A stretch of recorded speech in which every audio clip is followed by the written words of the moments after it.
Anyway, yes.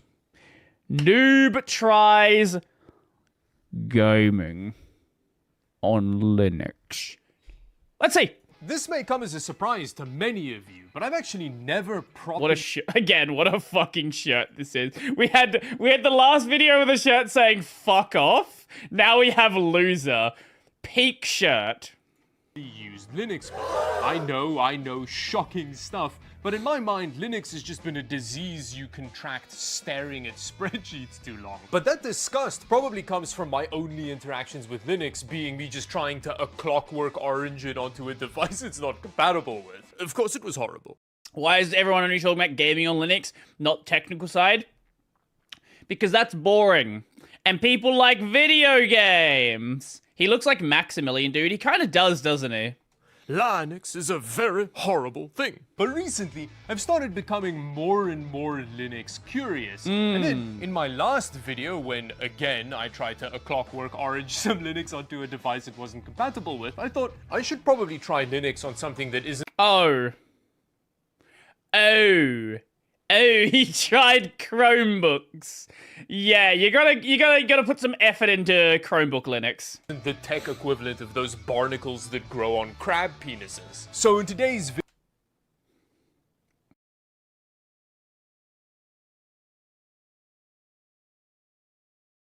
Sorry, I have to look up crab penises. What?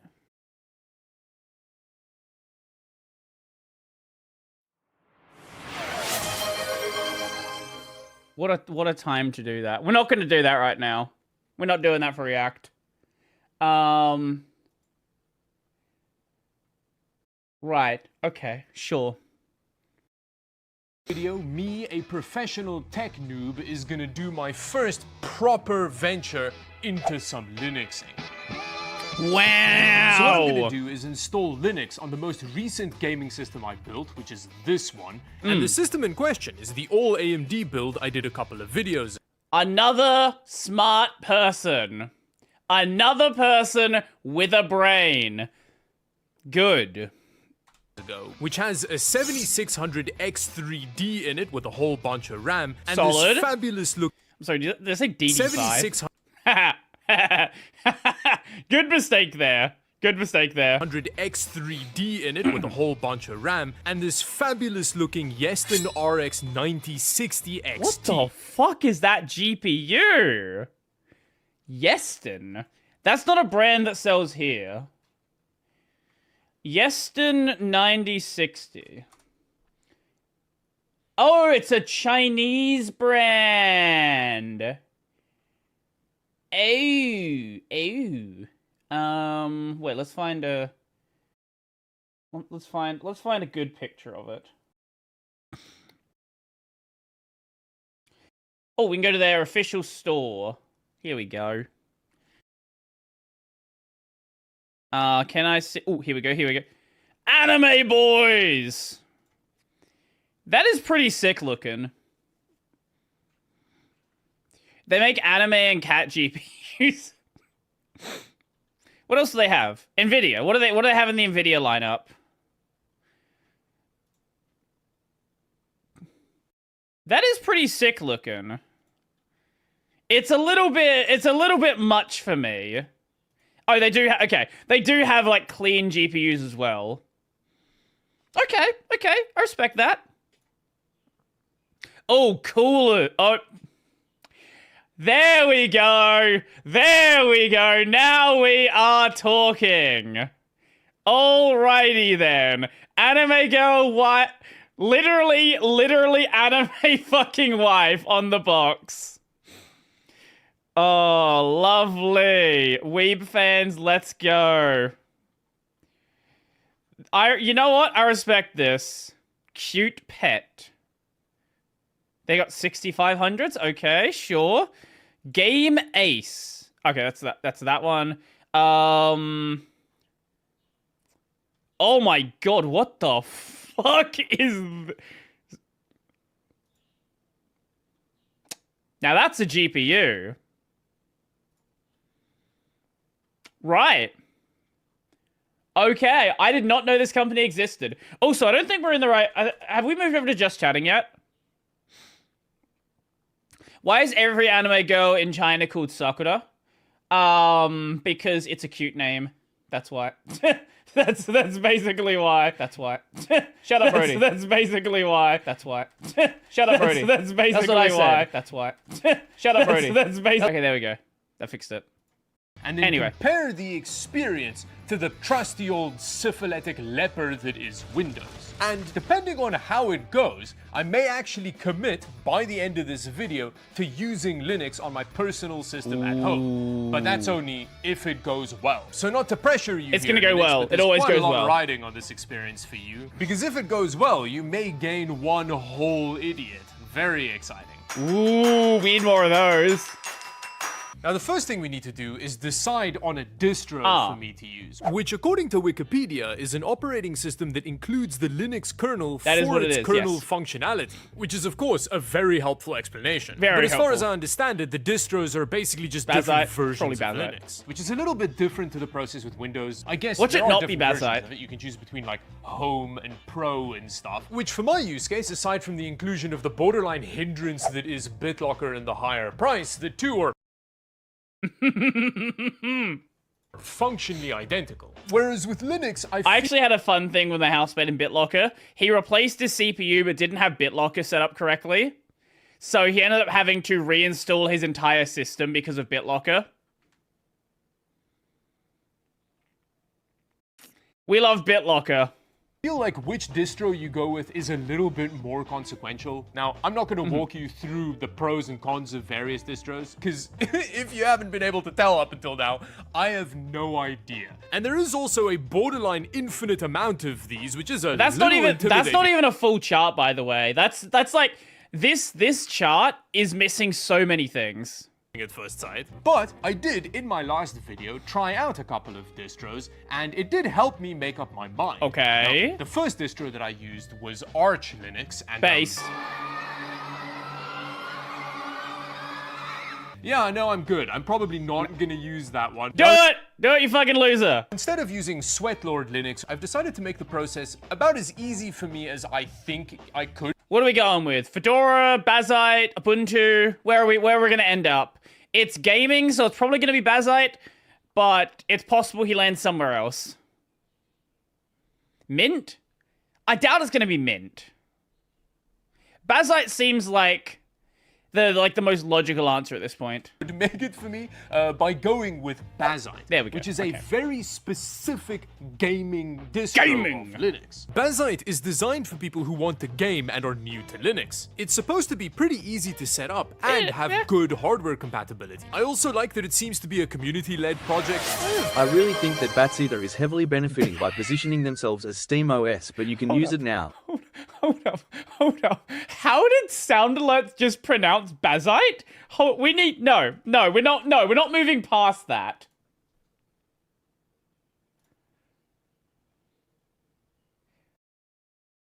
I'm gonna play that alert again. Give me one moment. I really think that Batsita is heavily benefiting by positioning themselves as SteamOS, but you can use it now. What? I really think that Batsita is heavily benefiting. Batzita? What the fuck are you smoking? Yeah, no, I agree. I think Bazite's in a really good position because of that. And a lot of people are sort of marketing it as that in their videos as well. Pretty high hopes for this. So with that, let's get into my first category of comparing Linux to Windows, the installation process. It's basically the same thing. Minus all of the ads and demanding your data and needing you to make an online account and all of the things that suck about Windows. It's kind of like installing Windows 7. Installing Windows 11 feels a little bit like being that old man in No Country for Old Men who has to flip a coin. You're pretty sure that if you click on the wrong thing, Windows 11 is going to eat your liver. At least that's the case when setting it up. The installation process is pretty straightforward, but my general rule of thumb for the setup process is to channel your inner Amish and just say no to all of it. Oh, and if you give Windows 11 access until you update your system and then it re-enables them.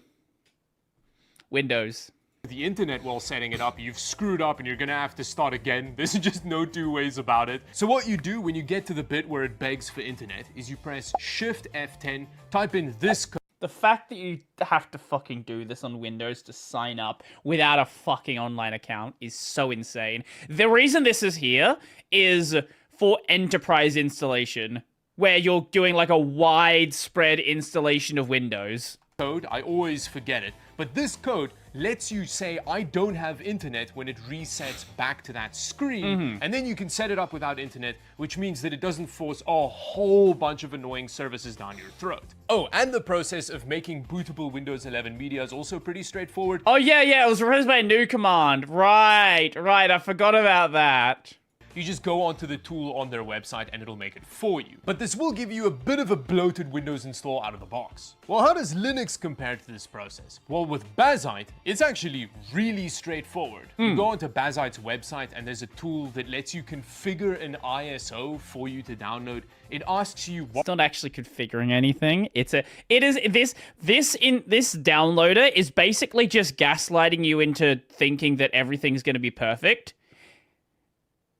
It's if you know what you have, like most of these options don't actually do anything, but they give, it's a placebo. They give you they give you a good feeling in your head that you know it's going to work. What graphics card you have in your Like, I'm pretty sure the AMD and Intel Arc options literally do the exact same thing. system, so that it actually pre-sets up drivers for you. Yeah, NVIDIA is the only one that actually does anything. And then once you've done I think NVIDIA, Steam mode, and the desktop. I think those are the only substantial questions. downloaded the ISO, you use a tool called Rufus to flash it onto a USB to make like a bootable media, which is super easy. You just choose the ISO and then it does it for you. Other than that, the installation process is very similar to Windows 11's installation process. But then once it's installed, you don't have that. This is a 4K monitor.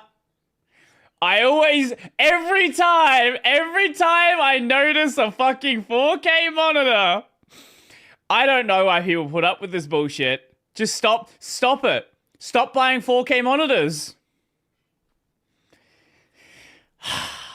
Setup process where it's Jeffrey Dahmer's you or whatever. So that's really good. It just goes straight from the installation into the operating system. Crazy.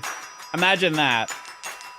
And just like that, we've got some Bazite running. This is the first time I've seen Linux running on like a proper computer. It comes with Firefox pre-installed. That's nice. That's you don't have nice. to fight off any of Edge's advances. We've just got the correct browser on here. Steam's also pre-installed. In fact, when you're choosing the ISO, you can have it just boot straight into big screen KDE. Steam mode. Oh yeah, so then it'll just kind of Oh yeah, he is using KDE. Also, the correct choice. Lovely. Awesome. function like SteamOS, which is pretty cool. I then tried to have a look at AMD's driver suite situation for Linux, but was a little bit disappointed by what I found. Okay, that's interesting. So you don't have access to the Adrenaline software suite in Bazite, and it seems like it isn't compatible with most Linux environments. Like, this driver download is just the drivers, as far as I understand it. So it means that a lot of the features that are included in that software suite, you're gonna have to figure out workarounds to get working. There are some nice thing in Adrenaline that it would be nice to have, but most of what you want from Adrenaline is like clocking and stuff, and there are tools for this. It's just not as obvious. Bazite probably should direct you to things that you can use for that. It probably would be a good idea, like in the setup for it. Bit of a bummer. Luckily, I was able to find replacements for some of the features like screen capture.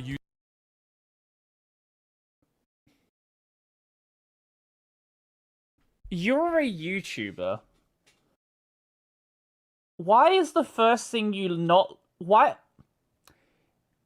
would the first thing you look for not be OBS? I'm so confused. Like, there's no world where he doesn't use OBS. Why would you not look and try to see if you can find OBS? This confuses me. Yes, GPU screen recorder exists and you can use it, but like, just use OBS. Using GPU screen recorder, Mango HUD for performance overlays, so like an MSI Afterburner replacement. If you play in Steam, the Steam overlay nowadays is basically everything you want from Mango HUD. and LACT for GPU overclocking. Okay, there we go. Although Found this one. LACT wasn't super happy with our graphics card and didn't give us many overclocking options. It pretty much just gave me the option to play around with power usage limits. So I think the next step is for me to download a bunch of games, a process which happened... Does GPU screen recorder work with Wayland? He didn't mention that it didn't, so I presume so. I think he knows that OBS can record your screen. I am very convinced he knows that it can record your screen. Also, holy fuck! That network connection is wild! Jesus fucking Christ! Way faster than I was expecting. Whoa, look at those download speeds. I think this is pretty much the first time I've ever seen Steam just saturate my internet line. That's crazy. I often have issues with Steam downloading really slowly on Windows. But look at that. Is that like a Linux thing? That's crazy. Apparently it's not a Linux thing. I just happened to catch Steam on a good day because I tested it again on a Windows system and was getting slightly lower speeds, but similarly fast compared to normal. My overlay isn't working, which required a quick Google. But it turns out for every game you want the Mango overlay showing up on, you just have to add a code to the Literally just use Steam overlay at this point. If all you're doing is you want an overlay, just use Steam overlay at this point if you're gonna play on Steam. Like, Mango HUD's cool, I get it, but Steam overlay is fucking amazing now. Of the game in Steam. Wow, we've got 230 frames per second happening here. It does feel very good. I mean, we're actually this is highly customizable, and there's a lot of things you can... Like, if you're just gonna run it... If you're gonna run it vanilla, don't bother. Use Steam overlay. If you're gonna highly configure it, use this. What is Mango HUD? It's this. It's like it's a performance overlay.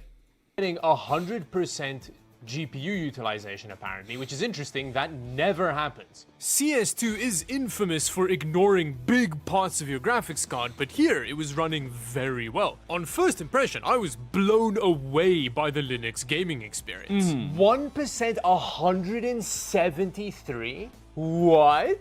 Another shocking thing was how Mango HUD displays its benchmark information. What an unbelievably stupid way to present data. It color codes. Okay. If he wants to actually do benchmarks, yeah, Mango HUD you're gonna use. Okay. All of the labels in, I don't know, I'm guessing that's alphabetical order. And then it shifts over to the actual results over here. Who came up with this? It's a CSV file.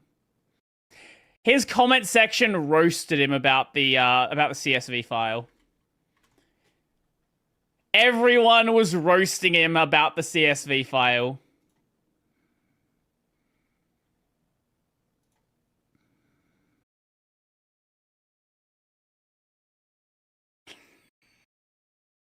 He realized his mistake after the fact. Why does it do that? Wait, there has to be a way to change this, because that is maybe the dumbest thing I've ever seen. But despite a bunch of admittedly blind clicking around, I couldn't figure out how to get it to display the numbers next to its corresponding label, you know, in like a list fashion. So please let me... This is so fucking stupid. I think he knows what a CSV is, but for some reason it's configured out of the box to open CSV files in Kate. He probably double-clicked the file, and for some reason Bazite has it configured to do this instead of LibreOffice Calc. Is that the spreadsheet one? Yeah, that sounds like the spreadsheet one. Let me know down below how to fix this abomination. Look at that, it's just like a clump of numbers. Like, it just keeps going.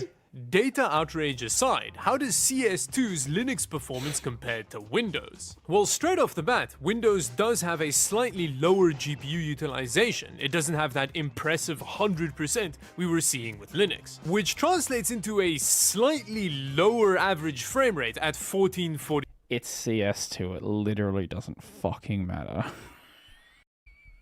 It's fucking CS2. Like, this is like when I see people benchmark with Minecraft, and it's like, runs at 7,000 FPS. It's like, that's neat, but it doesn't fucking matter. Low settings. What is interesting though is Linux has the advantage when it comes to 1% lows. The frame rate doesn't dip as much, it's more stable. It's in still Linux, above which is 120. Really cool. Let's see if that result also translates to Cyberpunk. Cyberpunk at 1440p ultra settings, doing pretty good. We're gonna need to see the comparative benchmarks with Windows, but sure, I Minecraft kind of with shaders is challenging, yeah, running sure. better But I mean than this vanilla.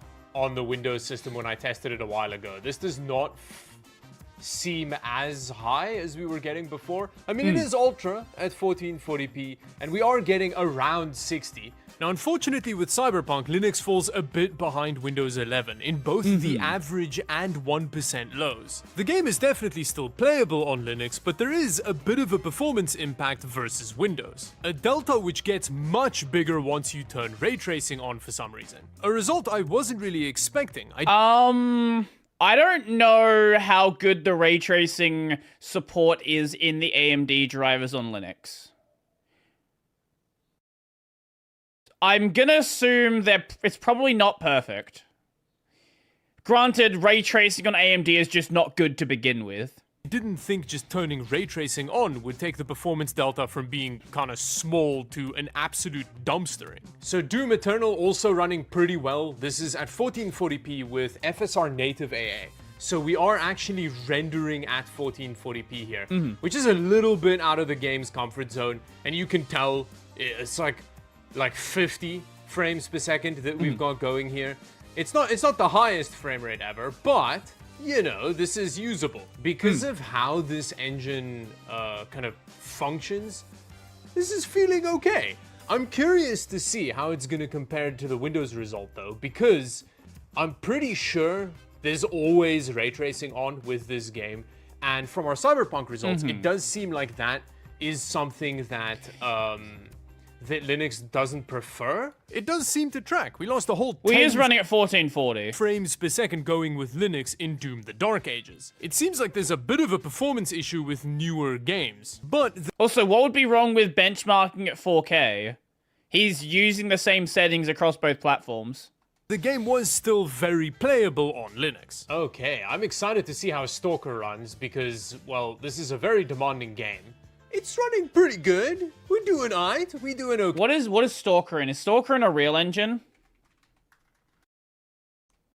Stalker game. What's the latest Stalker called? Is it just called Stalker?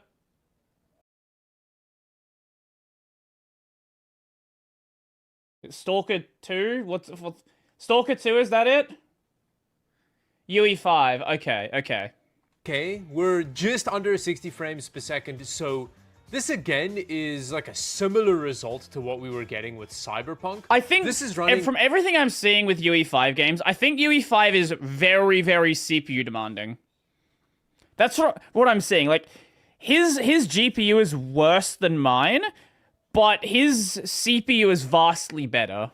with AMD FSR using native AA, so like with Doom the Dark Ages, we are rendering in 1440p here. And yeah, I'd say this is usable. There is a little bit of squiggling going on in our frame time graph, but it feels aight. And with Stalker 2, That's we see UE5 the right gap there. close significantly in performance compared to the last two games. The gaming experience here feels virtually indistinguishable between the two operating systems. And with this result, when you turn FSR quality on, the gaming experience is perfectly usable at 1440p. So that's jumped us up to about 80 frames per second, although there is some stuttering going on. Like That the would be game, FSR for it's you. not the most stable frame rate, but this is playable now. We're at the point where I wouldn't be too offended to play the game like this. And then finally, in terms of the compatibility with the games that I often play on my free time, Dota, The squiggly showed was like 0.1 millisecond deviation. The lower your frame rate, the more noticeable it's going to feel. and perfectly well, there were no issues there. And DayZ also was very usable on the Linux system, which is good news. If I switch to Linux, I can still happily play punching Does anyone still zombies play through an DayZ? open window simulator. I've not heard anyone talk about this game in years. I couldn't get Escape from Tarkov running. I got the actual installer downloaded, but it wouldn't get further than the start of the... I feel like Tarkov, Tarkov is probably a anti-cheat situation. Does Tarkov still work on Linux? Dude. Tarkov Linux, does it work? You can't play online. Okay, yeah. So you're not going to get very far with that anyway. Installation process. But honestly, being forced to not suffer an Escape from Tarkov is, if anything, a selling point of Linux for me. So with that, I am now officially going to install Linux on my private system at home and use it for at least a month before making a follow-up video. Okay. So subscribe to the channel if you don't want to miss that video. And until the next video, thank you for watching. Bye-bye. Well, no, it would be better if it was League, then you wouldn't be able to play that either. Well, besides him not knowing what a CSV file was, I do think that was fun. I've heard, like, when it comes to performance, I've heard kind of mixed things from whether Windows or Linux is better. Some games can be, like, a little bit better. Some are worse. It really depends on the title. I think it was Bait, No Way You Did Not Know. I don't know. The bit went on for a really long time. So I don't know. It's possible it was Bait. It's also possible that he actually just had no idea what he was doing. Yeah. I don't know. Either way, it kind of is what it is.